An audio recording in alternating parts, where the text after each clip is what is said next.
네, 안녕하세요. 예, 스포츠 지도 전공 세미나 10주차 교환을 시작하도록 하겠습니다. 우리 선생님들 너무 많이 고생이 많으셨습니다. 어, 온라인상에서 30분 동안 이 PPT를 틀고 그냥 목소리만 들으면서 이렇게 참여를 하신다는 것 자체가 상당히 좀 많이 어려움이 있을 것 같습니다. 어려움이 있을 것 같은 게 아니라 어려움이 있죠.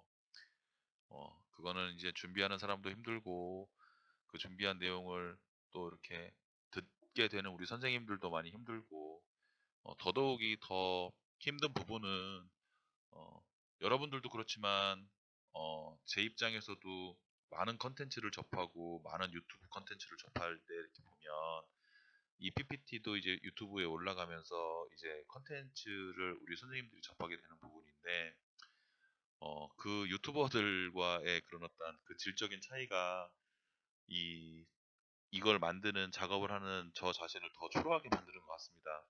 좀 막 애니메이션부터 시작해서 뭐 영화의 중간 그런 뭐 또 포토샵, 그 편집 능력, 컨텐츠 능력, 컨텐츠 활용 능력부터 정말로 전문가들이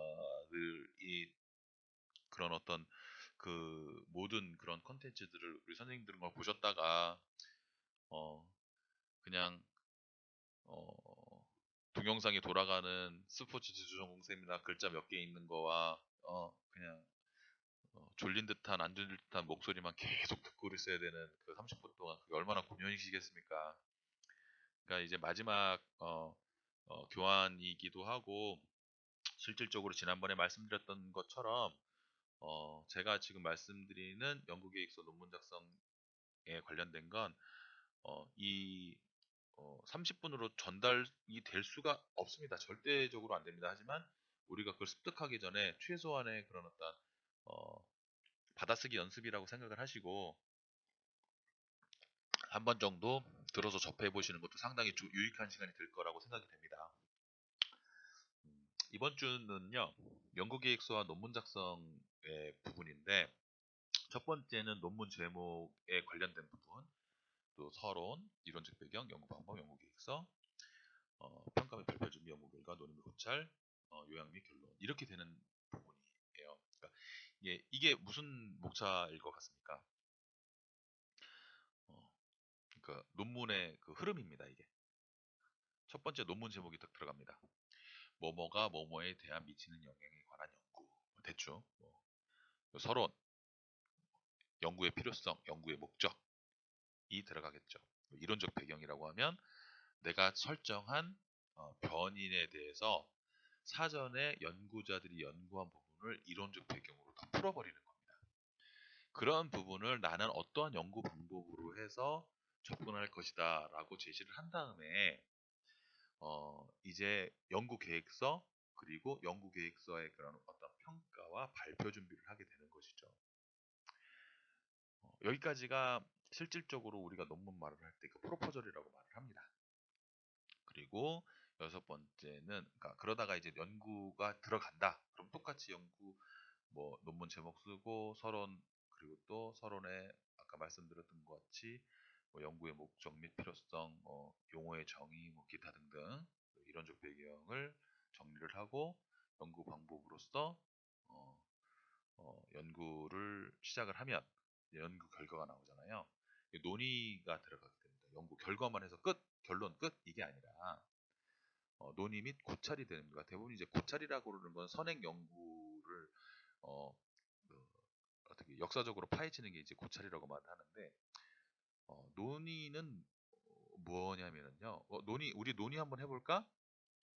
뭐 딱 이거입니다. 근데 그걸 사전적으로 얘기해봐. 야 논의가 뭐야? 논의가 뭐야? 이거 논의 이렇게 서로 논의하는 거 이렇게 설명이 되잖아요. 근데 이 맞습니다. 그게 논의가 그 논의예요. 어렵게 생각하지 마시고 연구 계획서의 마지막에 그 20%의 그 강한 힘은 논의에서 나옵니다. 연구 결과가 예를 들어서 A하고 B하고 C의 관계가 뭐 38이 나왔다. 그럼 내 연구만 38인데 이걸 어떻게 증명을 할 것이냐? 네 연구만 그렇게 써. 왜 그렇게 써? 야, 다른 데는 50 나왔던데? 다른 데는 10이던데? 이거에 대해서 중간에 어떤 타협점을 찾는 것이 논의라고 생각하시면 돼요. 저쪽 집단은 50 나왔고 나는 30 나왔고 저쪽 연구자는 10 나왔으니까 우리 대충 우리 뭐 30으로 잡자, 이게 아니라, 그게 논의가 아니라, 나는 이렇게 나왔는데 너는 왜 그렇게 나왔을까? 너는 그렇게 나왔니? 나는 이렇게 나왔는데 무엇이 문제였을까? 어떠한 차이점이 있을까? 아, 보니까 집단 간의 전공이 다르네. 그래서 일치하지가 않았나 보네. 라고 합의점을 찾아내는 거예요. 그것이 이제 논의의 핵심이라고 보시면 돼요. 그래서 그 부분을 요약하고 결론을 내는 것이 논문의 그 흐름이라고 보시면 됩니다. 이거 참고문이라든지 인용주, 이게 인용주도 우리 선생님들 되게 예민하게 받아들이셔야 되는 부분입니다. 그 인용주, 이제 우리가 실질적으로 이제 각주라든지 미주, 그럼 아니면은 뭐 본주 뭐 이렇게 말을 하고 있는데, 그건 연구자 마음으로 각주를 달든 미주를 달든 본주를 달든 다 뭐 상관은 없습니다. 인용주만 정확하게 된다고 하면. 그래서 그 인용주에 대해서도 그 방법을 제가 온라인상으로는 조금 이렇게 설명하기가 상당히 많이 어려운 부분이 있으니까, 인용주도 좀 알기 쉽게 제가 꼭 시연으로 보여드리도록 하겠습니다. 그 다음에 마지막으로 부록. 부록에는 대부분이 이제 그 바로 전에 참고 문헌이 다 들어가기 때문에, 그 뒤에 부록으로는 뭐 예를 들어서 연구 방법에 사용됐던 질문지법이라든지, 아니면은 뭐 어디서 뭐 도움을 받았다든지 그런 부분에 대해서 뭐 이렇게 부록으로 써놓는 부분이 있죠. 초록은 영문 초록, 앱스트랙이라고 말하는, 영문으로는 이제 앱스트랙을 말을 하는데, 어, 논문 결과를 다 함축적으로 정리를 해놓은 것이 초록이라고 생각하시면 돼요. 어떻게 나타났다, 어떻게 나타났다 하는 부분들.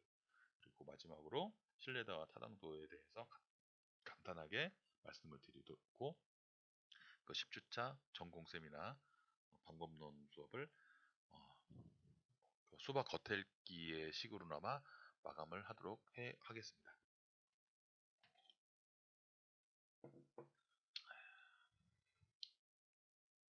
그냥 보실 것 같으면 우리 선생님들 봐보세요. 어, 논문 제목을 설정을 하는 데 있어서 음, 대부분의 논문을 많이 쓰신 분들은 되게 상당히 구체적이고 간결한 내용으로 논문 설정을 합니다. 그런데 논문을 많이 접하지 않은 사람들은 뭐라 그럴까, 되게 멋있어 보이고 되게 광범위해서 모든 걸 다 할 수 있을 것 같이 얘기를 해요. 이거 연구하면 될 것 같지? 연구하면 될 것 같죠? 절대 안 됩니다. 될 수가 없습니다. 되지도 않고요. 된다 하더라도 다른 사람들이 이해도가 상당히 떨어집니다. 그러면 지난주에 말씀드렸던 것처럼 이게 주기어 밥이요, 이렇게 되는 거예요. 그래서 얘가 하고자 하는 내용이 뭐야? 그래서 좀 많이 어렵지만, 그러니까 본인이 어렵다고 생각하면 그 부분을 창피하다고 생각하지 마시고 계속 질문을 해야 됩니다. 이게 구체성이 있어? 이게 간결해? 더 간결한 방법이 있을까? 두 번째, 핵심 용어를 사용할 줄 알아야 되죠. 핵심 용어. 그래서 네가 말하고자 하는 내용이 뭐야? 뭐 이렇게 옆으로 흘렀어? 뭐 이렇게 붕 떴어? 그 핵심 용어, 간결하고 구체적인 핵심 용어가 그게 뭐야 도대체? 차차 나오게 됩니다. 세 번째, 논문이라고 그러면은요, 상대방한테 보여주기 위함이기 때문에 상당히 어렵거나 그 접근하기가 상당히 어려우면 상당히 실패작이라고 볼 수 있습니다. 그런데 대부분의 그 연구자들이 뭔가 이렇게 잘난 척을 하고 싶은가 봐요. 그러니까 일반인 사람들이 모르는 전문 용어를 사용을 해서 뭐 엄청나게 큰 뭐 이렇게 뭐 내가 뭐 노벨상을 받느냐 이렇게 하시는 분들이 간혹 있습니다. 솔직하게 말씀드려서 상당히 창피한 생각이고 창피한 행동입니다. 상당히 창피한 겁니다. 그 부분은. 그러니까 가치 중립적 용어 사용한다. 이 가치 중립적 용어라는 것도 우리가 어, 한쪽으로 쏠릴 수 있는 그런 어떤 그 가치관이라든지 아니면 주관성이라든지 그런 부분으로 어, 그런 뭐라 그럴까요? 그렇게 편중되면 안 된다. 그리고 부재 사용을 피한다. 뭐뭐에 관한 연구 사용 금지. 그러니까 이 부분은 부재를 사용, 그러니까 부재라고 하는 거는 예를 들어서 옆에 보시면 연구 제목을 한번 봐볼게요. 뭐가 좋을까요? 예를 들면 3번 한번 봐보세요. 어, 중학생들이라는 말을 빼고 그냥 3번 논문 제목, 연구 제목이 혼성학급 체육수업 경험 분석, 찍 중학생들을 중심으로 이런 식으로 쓰지 말라는 얘기예요. 이거 완전 옛날 방식이다. 하지 마라. 그런 얘기를 하는 거예요. 한번 더 봐볼까요? 그냥 중학생들이 혼성학습 체육 수업 경험 분석이라고 하면 되지. 굳이 혼성학습 체육 수업 경험 분석 중학생을 대상으로. 그리고 5번을 한번 예시를 한번 들어보겠습니다. 경쟁 스포츠 참여 시 스포츠맨 실태 고등학생을 중심으로. 아니 경쟁 스포츠 참여 시 고등학생이 스포츠맨 실태 하면 딱 끝나면 딱 떨어지는데 뭔가 뭐 더 있어 보이게 하고 싶어하는 그런 어떤 욕구가 있는 거예요. 이거는 그 심사자들의 입장에서 그렇습니다. 경쟁 스포츠 참여 시 고등학생들이 스포츠맨 실태 약간 딱 떨어지는데 그냥 뭐 고등학생의 경쟁 스포츠 참여 시 스포츠맨 실태 고등학생들을 중심으로. 또 하나 있네요 밑에. 직업 사회화 과정 연구 생활 지역 지도자를 중심으로. 그러니까 이렇게 하는 선생님들이 되게 많아요. 연구자들이. 선생님들은 아니죠. 연구자들이 상당히 많아요. 그거는 뭐라 그럴까요? 이게 우리 지도 교수님들도 사실 좀 많이 좀 생각을 좀 많이 하셔야 될 것 같아요. 감히 제가 이렇게 말씀을 드리면 어차피 스타일이긴 하지만 부재 사용을 피하거나 뭐뭐에 관한 연구라는 말은 실질적으로 되게 옛날 방식이다. 하지만 또 그것을 또 좋아한다고 하면 굳이 말릴 필요는 없지만 그래도 요즘에라는 트렌드라는 부분이 있으니 좀 이렇게 좀 사용을 조금 이렇게 좀 금지하는 좀 사용을 조금 자제하는 것이 낫지 않겠느냐라고 하는 말씀을 드리겠습니다.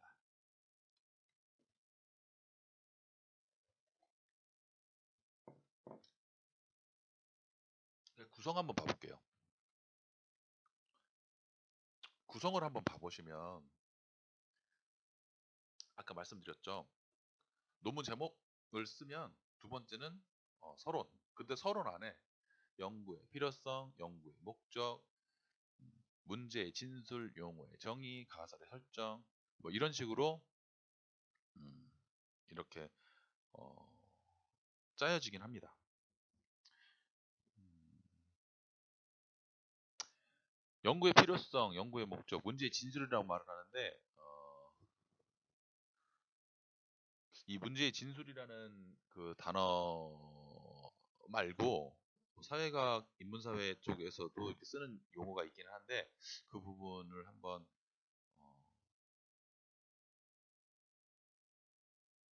제가 한번 정리를 해서 한번 말씀을 보는 걸로 하겠습니다.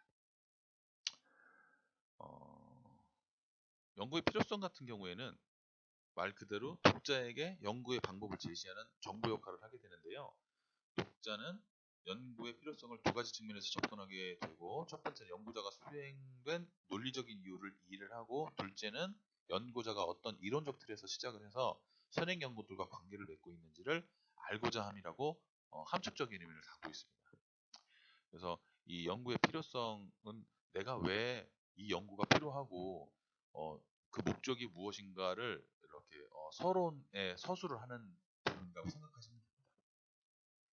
그 예시도 제가 논문의 부분을 드리도록 하겠습니다. 그리고 이제 문제의 진술 같은 경우에는 다음에 제가 꼭 설명을 한번 해드리도록 하고 용어의 정의는 말 그대로 내가 논문을 작성을 하기 위한 변인과 변인에 관계된 하위 변인이라든지 핵심 단어들의 용어를 간단하게 사전적 의미를 정의를 해준다고 생각하시면 돼요. 네. 가설을 설정하는 거는 어, 연구 문제에 대한 가설을 설정하는 것은 그 과정을 상세하게 진술을 하는 것이라고 생각하면 돼요. 뭐 예를 들어서 내가 무슨 연구를 할 때 뭐뭘 할 것이다라고 하는 거를 그냥 맹목적으로 그냥 설명을 하는 게 아니라 그 흐름을 어떻게 유도를 하겠다. 라고 하는 부분을 가설의 설정이라고 생각하시면 됩니다. 자, 이론적 배경 부분을 한번 보시면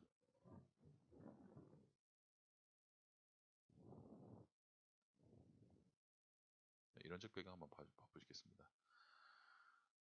서두에 말씀드렸다시피 이론적 배경은 선행 연구의 그런 어떤 먼저 선행 연구가 된 그런 어떤 그 내용들, 비슷한 내용들, 선행 연구, 그러니까 예를 들어서 내가 뭐 음, 체육 운동 생리학이라는 뭐 논문을 쓰게 됐다. 그러면 운동 생리학에 대한 그 변인과 일치하는 선행 연구들을 먼저 본다라고 하는 그런 뜻입니다. 그래서 그 부분에 대해서 이론적 고찰이라든지 개념 규정의 세 부분으로 확립이 되는데 선행 연구의 개관은 선행 연구를 여러 각도에서 살피고 조사를 해서 연구의 정당성과 위치를 주장하는 자료를 제시하는 역할을 하게 되는 것입니다. 다시 한번 말씀을 드리면 이론적 배경 같은 경우에는 선행 연구의 결과로 개념의 정당성이 인정이 돼야 되고 개념과 개념이 연결되어 하나의 법칙을 성립시킬 수 있는데 이 법칙들을 연결을 했을 때 이론적인 체계를 갖출 수 있음을 설명할 수 있어야 됩니다. 다시 한번 말해서 예를 들어서 또 실질적으로 논문 제목이 생각이 나지를 않습니다만 뭐가 있을 수 있을까요?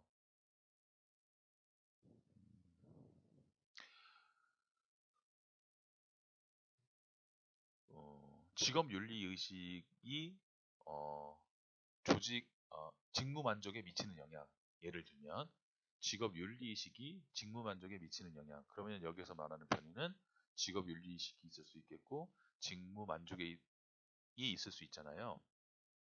그거에 관련된 선행 연구 자료를 먼저 찾아서 그 이론적 궤관을 풀어서 내과하고 제목과 제목을 연결시켜 줄 수 있는 작업을 먼저 하는 것이 이론적 배경이라고 말씀드릴 수가 있겠습니다. 그러니까 얘기만 들으시고 지금 상황에 그 글자만 보시면서 음성으로는 상당히 전달하기가 상당히 많이 어려운 부분이 있을 수 있는데 제가 오프라인 시간에 다시 한번 그 그림을 보여드리거나 아니면 칠판에 그 우리끼리의 그런 어떤 토론 형식으로 말씀을 드리면 상당히 이해가 빠를 것이라고 생각합니다. 그리고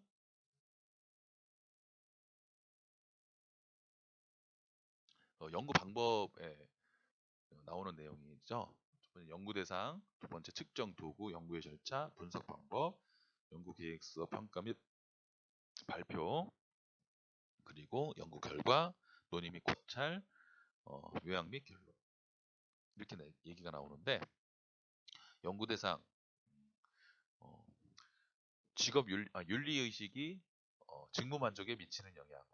뭐 예를 들면 아까 그냥 생각나는 그 논문 제목이 없어서 그럼 이렇게 하죠. 뭐 경찰관 윤리 의식이 직무 만족에 미치는 영향. 연구 대상은 누구예요? 경찰관이잖아요. 그러면 공항 경비대 윤리 의식이 그러면 당연히 연구 대상은 뭐 공항 경비대가 되겠지. 뭐 어디 뭐 서울시청 공무원은 아니잖아요. 그 연구 대상. 그 연구 대상을 무슨 방법으로 측정을 해서 연구를 하겠느냐. 그 방법을 찾았다고 하면 측정 도구를 찾았다고 하면 그 연구 방법의 절차가 분명히 있습니다. 그 절차에 따라서 자료 처리를 해서 통계 분석을 한다고 하면 그 분석까지가 자료 처리가 되는 것이죠. 그리고 그 결과가 도출이 되면 그 결과에 대해서 뭐 예를 들어서 직업 윤리 의식이 직무 만족에 미치는 영향은 호텔 종사자도 될 수 있고 항공 종사자도 될 수 있고 교수가 될 수 있고 선생이 될 수 있고 많은 직업군이 될 수 있는 거잖아요. 그 선행 연구되어 있는 표집 대상의 연구 대상이 다른 집단들 같으면 좋긴 하겠지만 다른 대상들도 이렇게 비교 분석하는 것도 상당히 좋은 방법입니다.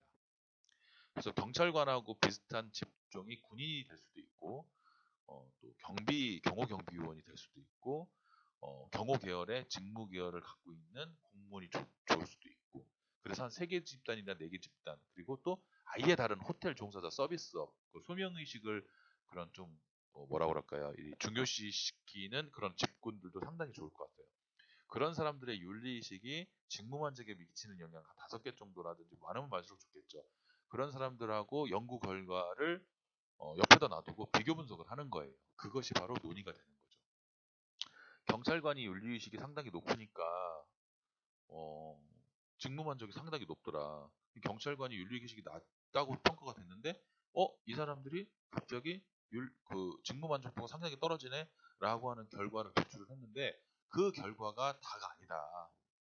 내가 연구를 했다고 해서 그게 다 정당화될 수는 없다.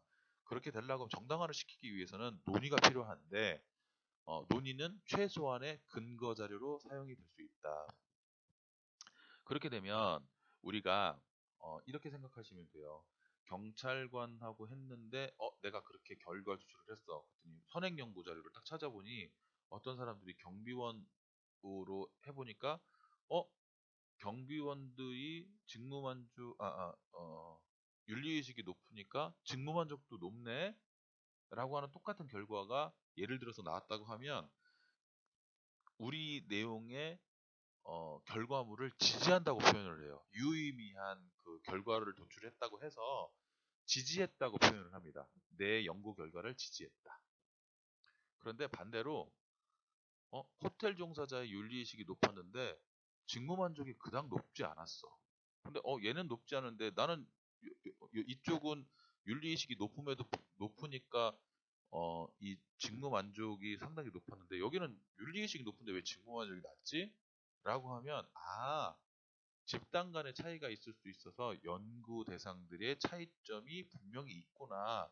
그렇기 때문에 이 연구의 결과를 지지하지 않는 것이구나. 그래서 이 집단과 이 집단, 내가 본 집단은 어, 비교 대상이 조금 불가능하겠구나. 직군이 많이 다르기 때문에 너무나 많이 다르기 때문에 그래서 참고 자료로만 활용을 하겠다라고 하는 것도 방법입니다. 그리고 사전 연구에 군인은 직무 만족이 직업 윤리 의식이 낮았는데 직무 만족이 상당히 높았다라고 하면 왜 높을까? 그랬을 때 우리가 아주 기본적으로 조사를 하고 있는 그 부분을 찾게 돼요. 나이 그리고 또 어, 나이, 학력, 또 소득 수준, 기타 우리가 이렇게 기초 자료를 이렇게 처음에 이렇게 체크를 하게 되어 있는 부분이 있습니다. 그 부분을 보시게 되면 그럼 군인이 돈을 더 많이 받나? 그래서 직무만족이 높은가? 아니면 소명의식이 되게 강한가? 이렇게 우리가 해석을 할 수 있는 부분이죠. 그것이 바로 연구의 논의 및 고찰이라고 표현을 하고 있습니다. 그런 부분에 대해서 지지를 한다, 안 한다, 지지를 했기 때문에 이런 부분에 대해서 어, 연구의 성과를 우리는 높일 수 있다. 이렇게 표현해서 결론을 내리는 것이 마지막 단계가 되는 것이죠.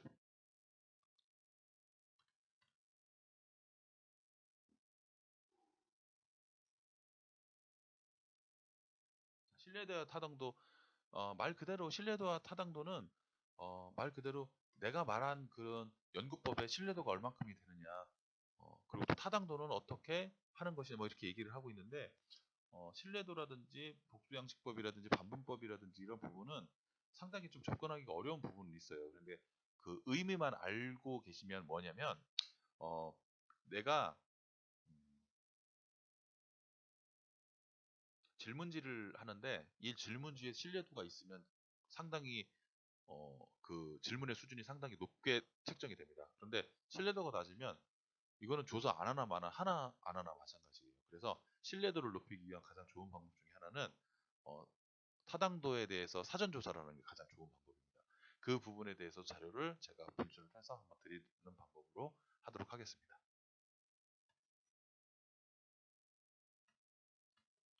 그 타당도도 마찬가지예요. 타당도.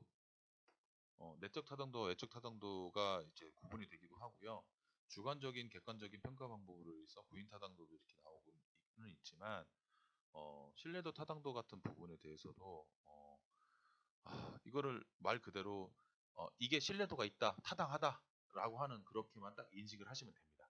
그렇지만 이 신뢰도와 타당도는 주관적인 의무보다 객관적인 사실에 준해야 된다는 것을 반드시 유의하셔야 됩니다.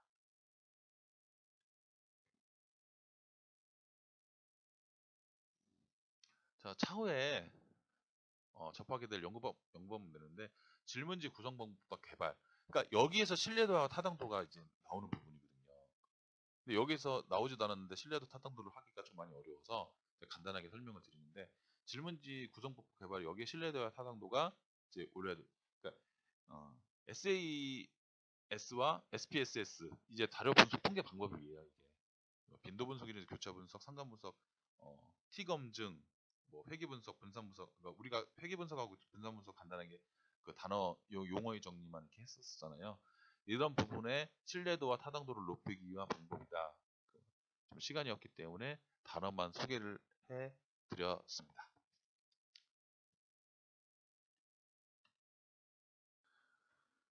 너무 고생들 많이 하셨습니다. 사실 실질적으로 이제 10주차 퀴즈를 이렇게 보실 것 같으면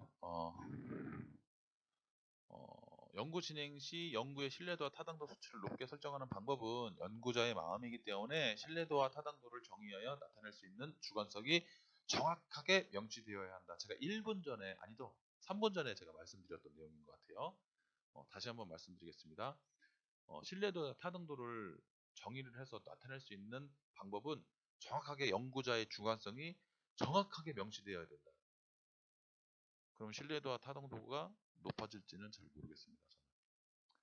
그래서 신뢰도 타당도 수치를 높게 하는 방법, 설정하는 방법은 연구자의 마음이기 때문에 신뢰도 타당도를 정의하여 나타낼 수 있는 주관성이 명확하게 명시되어야 한다. 여러분들 생각은 어떠십니까? 맞으면 O, 틀리면 X. 수고 너무 많이 하셨고요. 우리 건강한 모습으로 우리 선생님들 학교에서 뵙겠습니다. 감사합니다.